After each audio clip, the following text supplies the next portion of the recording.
Hello, everyone. Welcome to the Center for Spiritual Living Victoria. My name is Carrie Hunter, and I'm the spiritual director of the center, which is located in downtown Victoria in the Cook Street Village Activity Center. If you ever want to drop in on a Sunday, we would love to see you there. So my talk today is Do the Math. And basically this evolved from an idea that I had, I guess, back in August, that for me, September is like the start of a new year. And I know that that harkens back to school days. I loved school, and I was always excited about getting ready for it and getting ready to learn new things and do new things. And so today, with Do the Math, I was thinking about some of the things that the late author Pam Grout wrote about. And one of the things that she said was that reality ain't what it's cracked up to be. And I thought about that, and I thought, what's she talking about, really? Because typically when we say something like that, we're thinking that things just aren't as good as we thought they would be. They're not living up to their promise, and I knew that wasn't what it was about. And as I thought about it, I thought, no, what she's saying basically is that things at their essence are not what we recognize them to be. We now know that they're there because of recent teachings, but in the past we didn't. And we still know that, the desk where I'm sitting is real, and this computer is real, and this recording device is real. And yet there's something that goes on behind it, way behind everything. And that is an idea, that is a thought.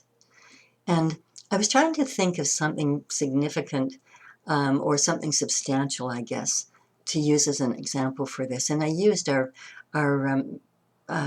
center at the Cook Street Village Activity Center. And I asked people to imagine that building, because that building was not always there. And so at some point, someone had an idea. They had an idea that that building should exist and what the purpose of that building should be, and probably shared that idea with others. And then eventually it would evolve into getting approval to have the building there, to acquire property, to hire an architect to do the design and to begin construction, and then what the finished project would look like. So it began as an idea. And if we think about that, everything begins as an idea. And what we need to remember is that thoughts are things. And we tend to forget that.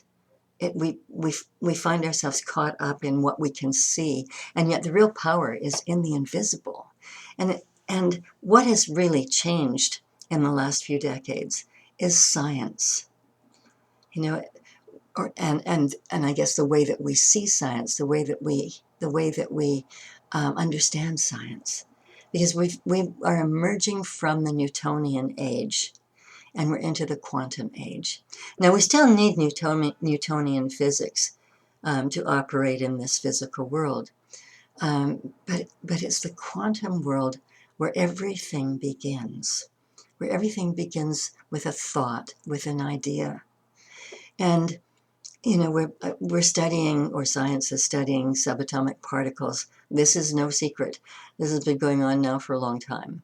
And if you take some particles from this side of the world and take some of them to another part of the world, thousands of miles away, whatever you do to the particles on this side are going to affect the particles thousands of miles away exactly the same way. It just shows the power in the invisible, and things that we don't necessarily comprehend. And so, what are we doing with this? Well, we've decided, or we've learned how to blow one another up. Not exactly anything to be proud of. We can text. We can phone people on cell phones. We can nuke our food. Those are some of the things that come from that kind of energy. But the thing is that we have to realize is that everything comes from that kind of energy. Everything begins in the quantum field. And so there's so many things, as I said to my group this morning, do the math. There's so many things we didn't know before, that we didn't comprehend. And I remember Pam Grout talking about the earth itself. and how it rotates at 960 miles per hour.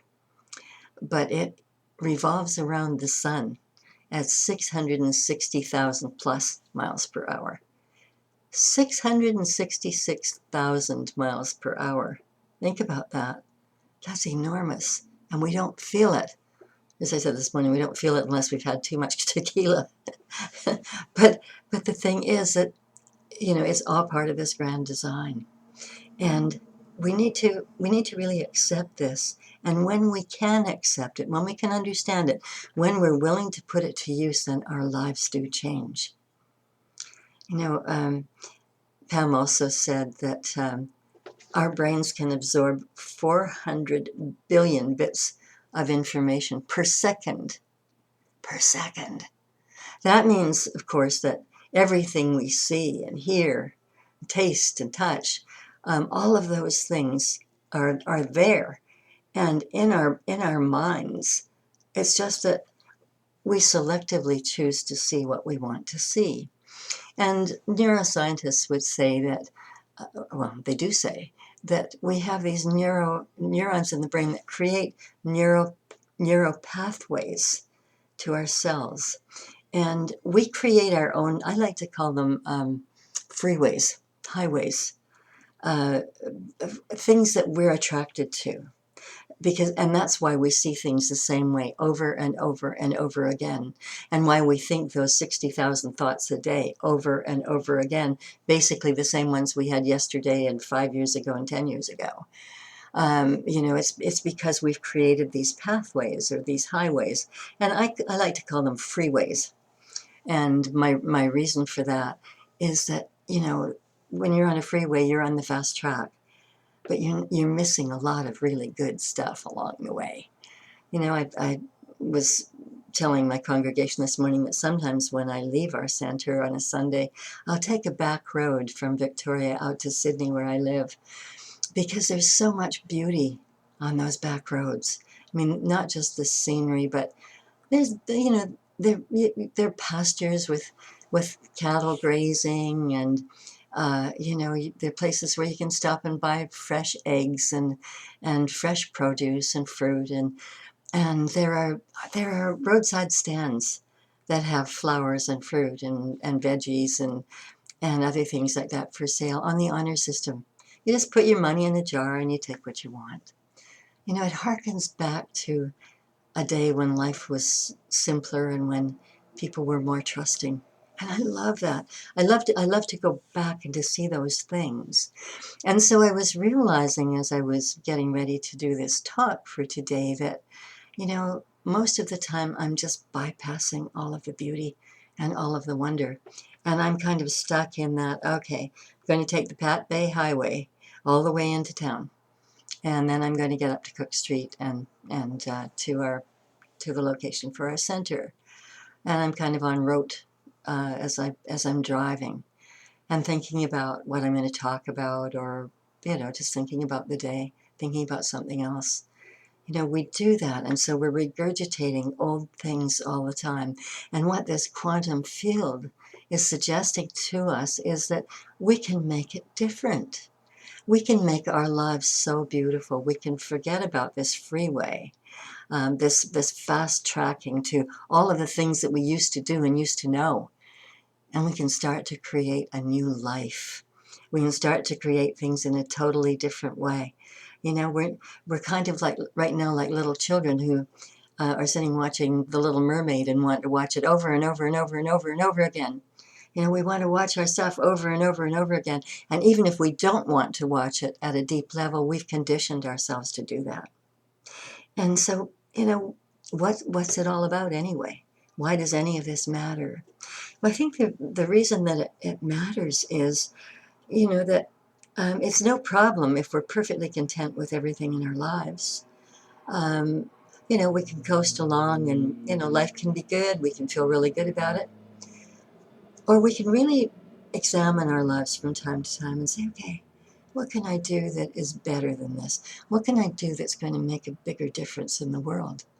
What can I do that's going to make a bigger difference in my life? And then, what we need to do is plant that seed. As Dr. Holmes, our founder, said, you've got the idea and you've got to feel it, and you've got to be able to touch it metaphorically and taste it metaphorically. Have all of your senses tuned into it. And when you're doing that, you're allowing that seed thought to grow in the invisible.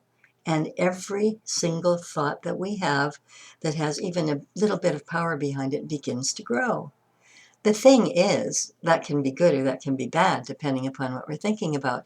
And so it's really important for us to focus upon creating what is good in our lives and good in the lives of others. And in order to do that, we're creating those highways, or those neural pathways we're creating. And we're the creation of whatever we've had the idea of has begun. And the question is, are we nurturing it? Or are we collapsing the waves, the subatomic particles? Are we collapsing them because we thought, oh, well, 24 hours has passed, nothing's happened yet.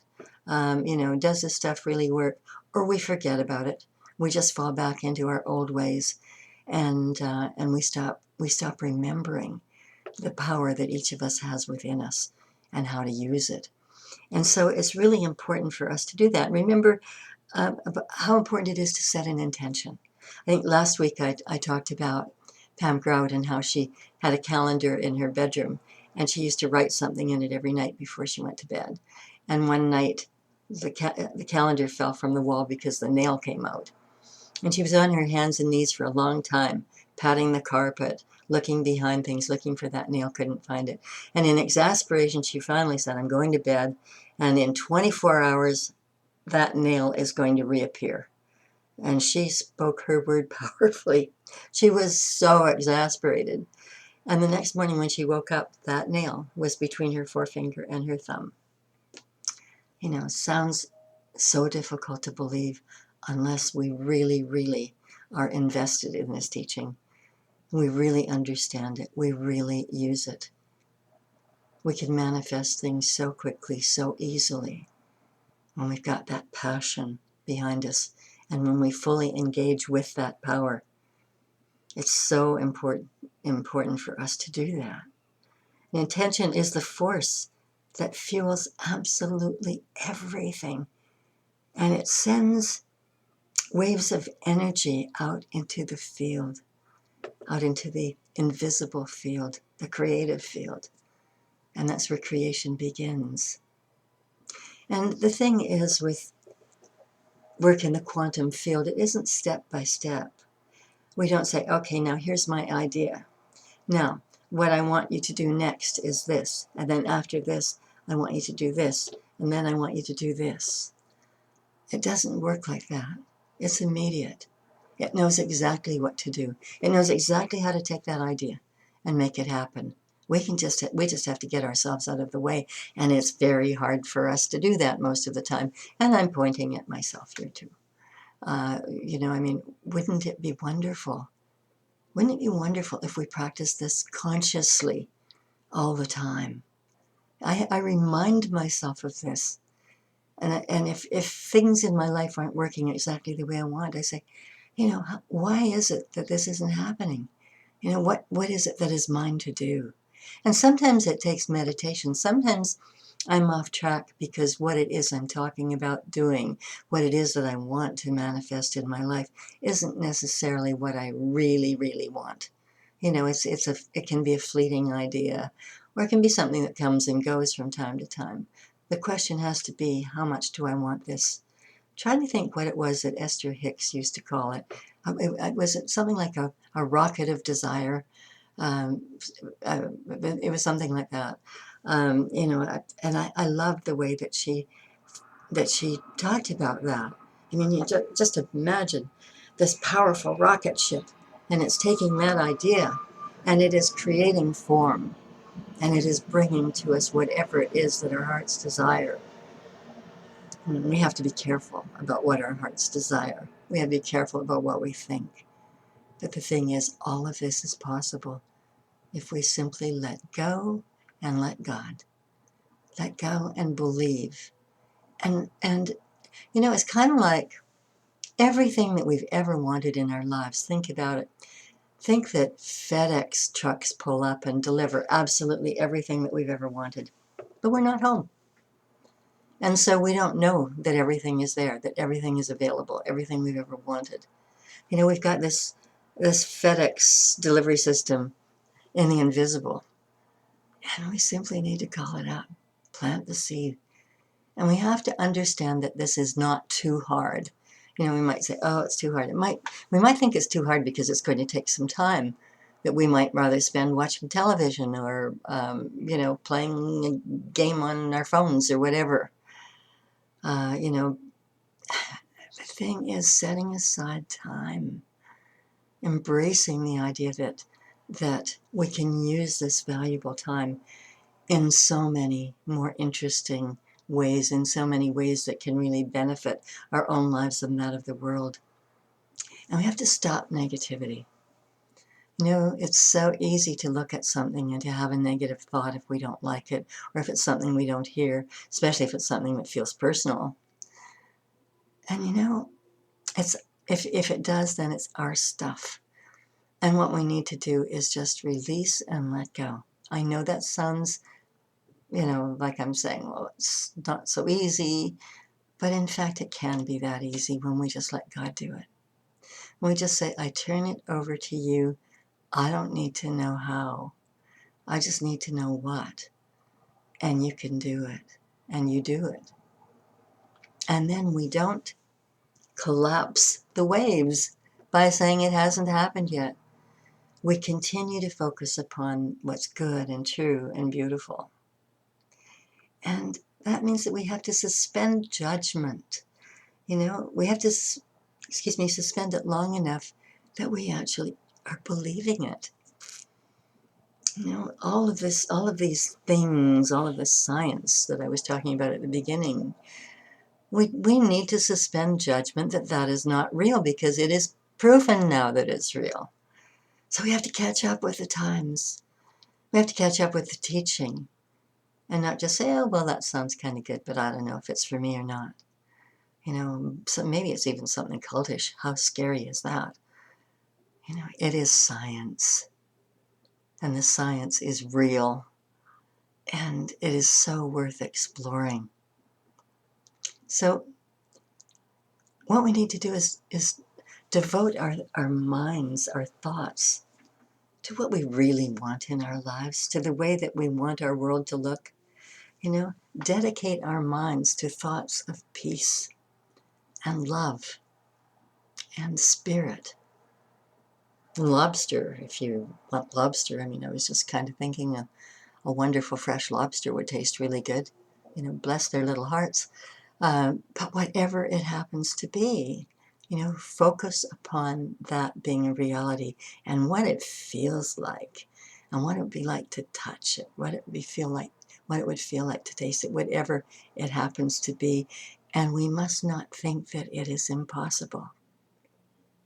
The thing is, we need to train our minds.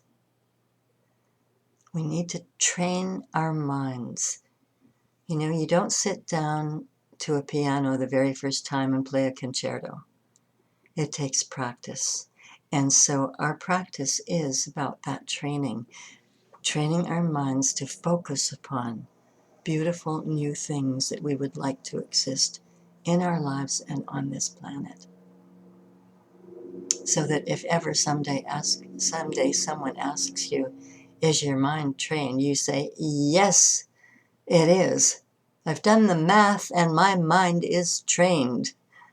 Glory be to that day when that occurs, because that's when everything turns around. That's when life becomes so, so good that it is almost impossible to believe. Just believe it. It's real. It's true. And so it is. Have a great week, everybody. It's wonderful to see you here, and I hope that you'll pop in again sometime. If not online, if you pop in person, that would be great. We would love to welcome you and to have you spend time with us at our center and some social time after service so we can get